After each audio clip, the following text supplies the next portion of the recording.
नमस्कार मंडळी, आगरी मेजवानीमध्ये तुमचं स्वागत आहे. आणि आज आपण करणार आहोत खरब्या फ्राय. खरब्या सहसा मिळत नाहीत आणि आज मिळाल्या. आम्ही ते आणून साफ करून घेतल्यात.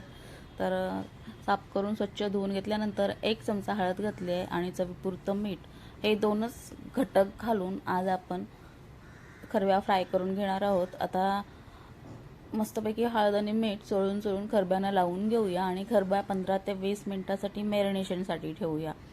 म्हणजे खरब्यांमध्ये व्यवस्थित मीठ आणि हळद आहे ती मुरून जाईल. तर झाकण देऊन त्यांना आपण मॅरिनेशनला ठेवूया. खरबी साफ करताना पोट फाडून ते साफ करून घेतलं आहे. वरचे जे पर असतात किंवा शेपटी आहेत ती काढून घेतलेली आहे. बाकी काही केले नाही.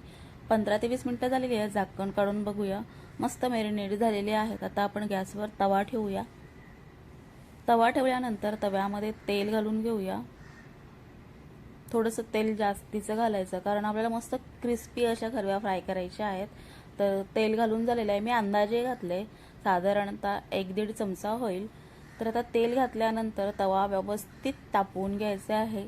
तवा पूर्णतः तापत नाही तोपर्यंत त्यामध्ये खरब्या घालू नयेत. जर तुम्ही अगोदरच घातल्यात तर खरब्यांची जी स्किन आहे ती तव्याला चिकटू शकते. तसा मी इथे नॉनस्टिकचाच पॅन घेतलेला आहे. तरी पण तवा व्यवस्थित तापवून घ्यायचा.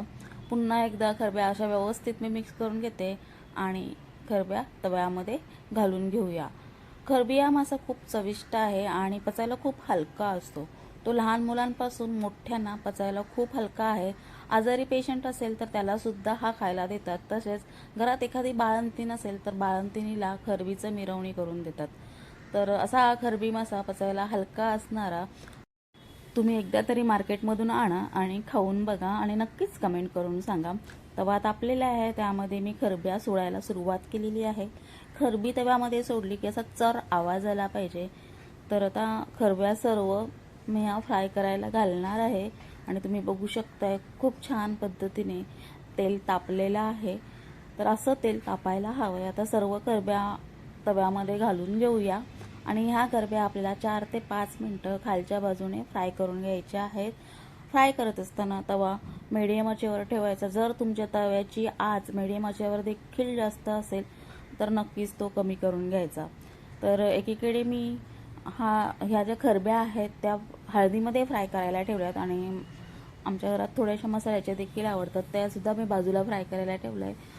तर तुम्हाला तवा दिसतच असेल, त्याच्यात जिताडा फ्राय आणि थोड्या मसाल्याच्या खरब्या चालू आहेत. तर अशा तुम्ही बघू शकता किती छान अशा तव्यामध्ये दिसत आहेत.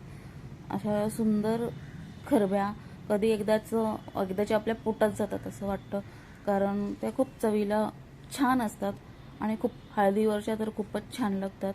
तर आता 4 ते 5 मिनिटं झालेली आहेत. खरब्या उलटून घेऊया. जोपर्यंत खरब्यांना खालच्या बाजूने खरपूस असा सोनेरी रंग येत नाही तोपर्यंत त्या उलटायच्या नाही. आणि उलटताना या अगदी हलक्या हाताने उलटायच्या आहेत, कारण हा मासा जरासा नाजूक असतो आणि आपण पोटाच्या इथं फोडला असल्या कारणाने त्या माशाचा जो डोका आहे तो तुटण्याची शक्यता असते. म्हणून हलक्या हाताने त्या पलटायच्या आहेत. याला कोटिंगसाठी आपण कुठल्याही प्रकारचं पीठ, रवा वापरलेला नाही. तुम्हाला जर पीठ आणि रवा आवडत असेल तर तुम्ही वापरू शकता. हे तर ओरिजिनल माशाची चव आहे आणि ती खूप भारी लागते. तर तुम्हाला इथे लसूण सुद्धा ॲड करायचं असेल तर तुम्ही ते लसूण सुद्धा घालू शकता. तर तुम्ही बघू शकता उलटताना ह्या खरबीचं डोकं तुटलेलं आहे.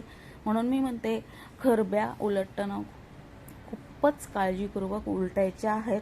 तर अशा प्रकारे या सर्व खरब्या उलटून घेऊया. तर खरबी खाताना तिला छोटे आत काटे असतात, एकच काटा असतो आणि पोटाच्या इथे थोडेसे काटे असतात, ते व्यवस्थित काढायचे. काटे नाजूक असल्या कारणाने गळ्यामध्ये अटकण्याची शक्यता असते, त्यामुळे छोटे मासे असल्यानंतर त्याचे काटे व्यवस्थित बघूनच मच्छी खायची. लहान मुलांना शक्यतो भरवायचं काम करायचं नाही, तर एखाद्याच्या घशात ते अडकू शकतं, कारण लहान मुलांना इतके छोटे काटे काढता येत नाहीत. तर आता सर्व खरब्या जवळजवळ पलटून झालेल्या आहेत. तर अशा खरबी खाताना अशा ज्या काही ह्या टिप्स आहेत त्या वापरल्या तर हा चविष्ट मासा सगळेजण आनंदाने खाऊ शकतात.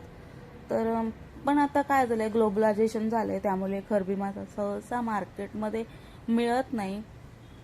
ज्या दिवशी मिळेल, ज्या दिवशी मार्केटमध्ये दिसेल तेव्हा लगेच घ्यावा, कारण हा मासा सारखा मार्केटला विकायला येत नाही. तर असा हा खरबी मासा आम्हाला तर खूप आवडतो. तुम्हाला आवडतं का? तर आवडत असेल तर नक्कीच कमेंट करून सांगा. आणि तुमच्याकडे खरबी माशाला काय म्हणतात ते देखील सांगा. तर बघा, तुम्ही बघू शकताय ह्या बाजूने मस्त त्याला सोनेरी असा कलर आलेला आहे आणि तो जर त्याला टेक्स्चर आले त्याच्यावरून समजते की ती बाजू चांगली क्रिस्पी झाली. 4 ते 5 मिनिटं झालेली आहेत. आता आपण खरब्या पलटून घेऊया. पलटताना पुन्हा त्या व्यवस्थित पलटायच्या आहेत, कारण एकदा पलटल्यानंतर जी वरची बाजू आहे ती गार झालेली आहे ती सुद्धा व्यवस्थित पुन्हा क्रिस्पी होईल. आणि या एकदाच्या का फ्राय करून झाल्या की लगेचच त्या ताटामध्ये वाढाव्या, म्हणजे त्यांचा जो क्रिस्पीपणा आहे, जो कुरकुरीतपणा आहे तो अनुभवता येतो. जास्त वेळ देखील तव्यात सारख्या तापू नये, मग त्याचं जे मांस आहे ते कडक होऊन जातं. क्रिस्पीनेस वजा कडकपणा त्याला जास्त येतो. तर त्या दोनदा पलटून झाल्यानंतर लगेच ताटामध्ये वाढल्या पाहिजे. ह्या तोंडी लावायला देखील खूप छान लागतात. जर तुम्हाला स्टार्टर म्हणून खायच्या असतील तरी सुद्धा तुम्ही खाऊ शकता.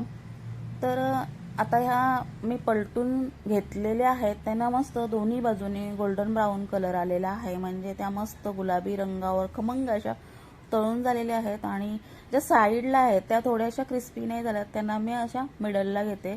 जे सेंटर पॉईंट आहे तव्याचा तिथे मी त्यांना घेते, म्हणजे त्यासुद्धा व्यवस्थित फ्राय होऊन जातील. तुम्ही सुद्धा फ्राय करत असताना कढईला आग कमी लागते, आच कमी लागते, तेव्हा तुम्ही ज्या कढईची जी मच्छी आहे ती तुम्ही सेंटरला घेऊन ती व्यवस्थित फ्राय करून घेऊ शकता. ह्या सर्व टिप्स जर तुम्ही वापरल्यात तर तुमची मच्छी फ्राय, कुठल्याही प्रकारची मच्छी फ्राय असेल तर ती मस्त क्रिस्पी होऊन जाईल. आता 2 ते 3 मिनिटं झालेली आहेत आणि मच्छी मस्त अशी फ्राय झालेली आहे. वरून चिरलेली कोथिंबीर घालूया. मला कोथिंबीर आवडते, तुम्हाला आवडत नसेल, नाही घातली तरी सुद्धा चालेल, पण मी घालते कारण कोथिंबीरचा स्वाद यासोबत अजून चांगला लागतो. तर थोडीशी कोथिंबीर घालून घेते, थोडीशी नाही, भरपूरच आहे. तर मंडळी, आता कोथिंबीर तर घालून झालेली आहे आणि सगळे जिन्नस घालून झालेत. तर आता आपण गॅस बंद करून घेऊया.